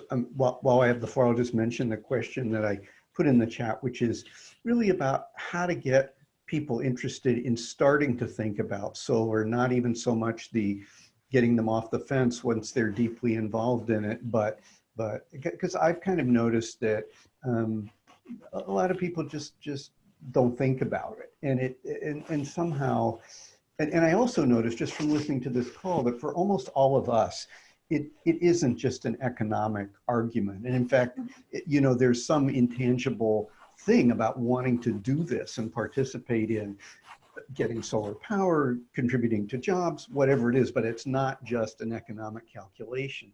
And so I'm just interested in, there may not be time for this, but in kind of how what you folks' strategy is as far as getting people over that just initial little bump of starting to think about this stuff. Because once you start thinking about it, there's a lot of good answers at this point. You've set up a really good system and set of answers and options and so forth, but how do you do that first little push?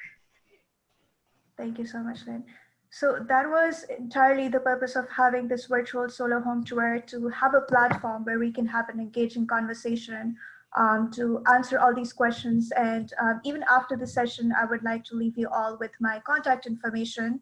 So if you have any questions about, how to go solar, how to finance it, any questions about our new solar savings grant program, any questions about, some of the other initiatives that the city has taken, please feel free to reach out to us. We'd love to hear from you.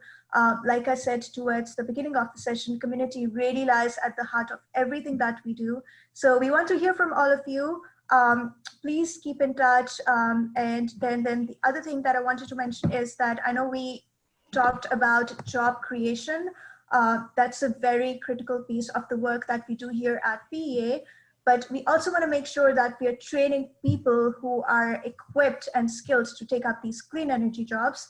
So we have two parallel training programs. One is for the high school students and the other one is for opportunity youth. And if you could go to the next slide, I'm really excited to share that, tomorrow we have an event where we will be graduating our solar trainees. And then we also have a Bright Solar Futures career panel as a part of the overall Solar Week festivities. So I would invite you all to join us for those events, and please feel free to reach out to us. Thank you so much for all those who joined us. And yeah, feel free to reach out to us again, even after this panel. Thank you so much, everyone. Thank you. Thank you. Thank you. Thanks, everybody.